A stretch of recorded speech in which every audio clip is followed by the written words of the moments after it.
That's it. Hi guys, welcome back to the channel. Thank you for tuning in. It's video essay time once again. Short and sweet intro. I haven't really got much to say except the first few minutes of the time-lapse recording.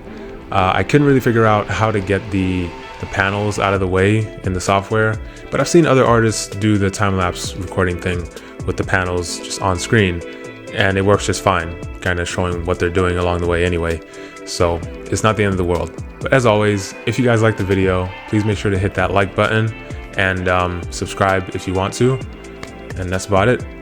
Let's get into it. There are a lot of things that set us apart from the other creatures on Earth. One of my favorite things, though, is that we are the only ones who tell each other stories, real and imaginary.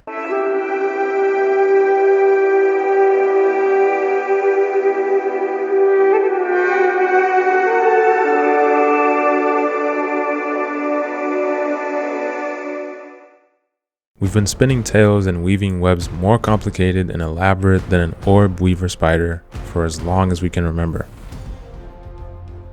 With our stories, we galvanized nations.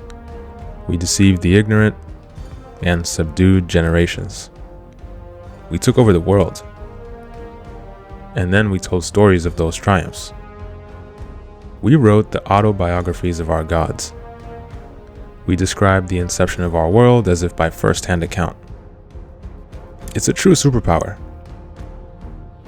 But our storytelling abilities were not always put to use for such serious, grand, or malicious measures. Sometimes we just wanted to have a laugh and pause the tedious and arduous cycle of daily life. For a little while, we could escape into a different world, forget about our problems, and stimulate our minds through entertainment. Entertainment has changed so much over the centuries, and it's made a sharp turn in its evolution in the past few decades. We went from telling tales around the fire, singing and playing instruments, to staging theater productions and sporting events, and releasing motion pictures with ultra-realistic effects and CGI in 4K, or whatever the latest one is. The stories have changed, the landscape and the methods have changed. But we haven't changed. We're still being pushed and pulled by stories, moved to emotion, and subsequently moved to action. For better or worse, the world is moved by stories, real or imaginary. In truth, entertainment is a luxury, especially in some of its more complex and high-tech forms. But it's also a necessity. And even if you don't believe that it is inherently a necessity, luxuries have a way of becoming necessities anyway. That's the way it goes with mankind. The things we want, we strive to get, and once we get them, we couldn't possibly return to the way things were before we had them. They are now part of us. They become more commonplace, and we can only build on them and ensnare ourselves even more. When I was a kid, we were always warned against watching too much TV. For good reason. For a lot of good reasons. And it fell on deaf ears for the most part, to be honest. But now, the TV is in the palm of your hand, inches from your face, and we can watch and listen to all the stories we want, when we want. I'm writing this script on my hand TV computer thing right now. The power of the sun in the palm of my hand. The access we have to all of this entertainment or content is not something we as a species could have imagined a couple of centuries ago, let alone a few thousand years. But now that all the stories we've told as a species have landed us here, let's take a look at what is happening to our world.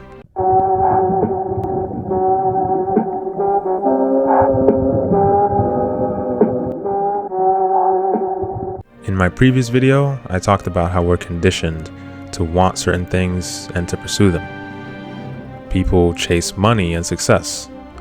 Some chase fame, power, and glory. And some see the entertainment avenue as a way to get those things. The route to being or wanting to be an entertainer is a well-paved one. And the actors, broadcasters, personalities, hosts, podcasters, and influencers do very well at showing the way. With a few taps and swipes of the fingers, anyone can expose the world to the machinations of their mind. It's easy. On top of that, a lot of people believe the world needs to hear what they have to say or witness their talents. Like and subscribe. So the stories continue. When we're not watching, we're listening. There's weekly and even daily updates to the catalog of things we can consume. Him, her, him. We are absolutely inundated with content. Is this good or bad?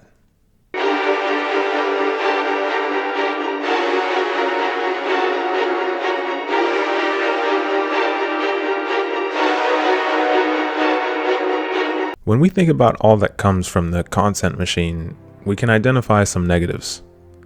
There is a dark side. We can find echo chambers of racism, hatred, and ignorance that can spark entire movements off the back of misinformation or propaganda. We can find persistent religious propaganda repackaged as relatable but inspiring tools for hope, well-being, and prosperity. We can find insidious and malevolent influences looking to prey on the weak and vulnerable.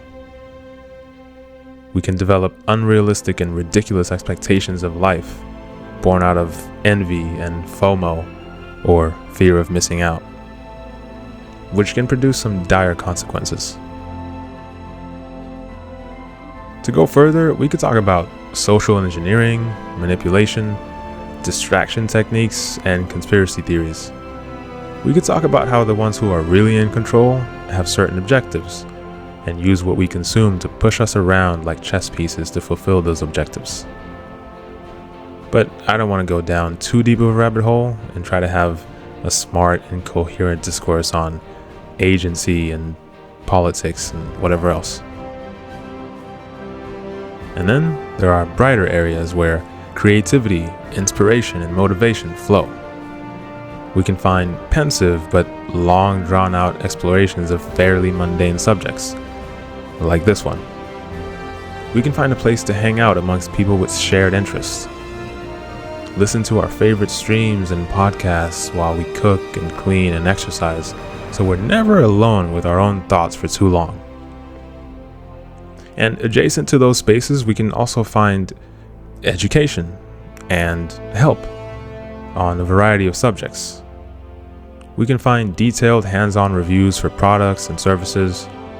We can find mentors and heroes. Although my opinion on heroes is, don't have heroes. I don't think any human being is worthy of being your hero, especially not just some notable stranger with a platform. It's constantly proven to be a bad idea. This is something that probably needs its own video, the phenomenon of celebrity and fame. But people worship celebrities. And with all the time we spend with content creators through the screen, it's easy for people to take that to an even more ridiculous level. It's one thing to enjoy and interact with someone's creative endeavors and what appears to be their personality, but we should really avoid developing and feeding into these parasocial relationships. In addition, we know time is one of the most valuable things we have, and content consumption can definitely be a time thief. Everything we do essentially is a sacrifice of our time, sure, but an excessive amount of time spent on unproductive content consumption, just for that dopamine hit, is a fast track to disaster. The term doom scrolling comes to mind, and it's a fitting one. On a purely objective note, content creation is a vessel for ideas, but it also provides a market for companies looking for customers. Not to mention the products that can now be marketed to the creators themselves, so they can make the best content possible, whether they are working and producing content on their laptop in their bedroom, or they have a full staff in a studio. Content creation is a way to make money, but it also moves money. There's a reason they're called influencers after all. And when we're not careful, it can be another trap to keep us entrenched in materialism, chasing a standard of life that is always getting further out of our reach. Anyway, so the answer to whether it's a good thing or not, I guess, is maybe. Sometimes maybe good, sometimes maybe It depends on each of us, from both sides, consumers and creators. What we consume, what we share or propagate, what we create and promote matters. Our continuous choices will determine whether it has a positive or a negative effect on us, and those around us, and ultimately the world. Maybe we can actually avoid becoming what is depicted in critically acclaimed and eerily accurate fictional works about our future. Although it's not looking good, I gotta admit.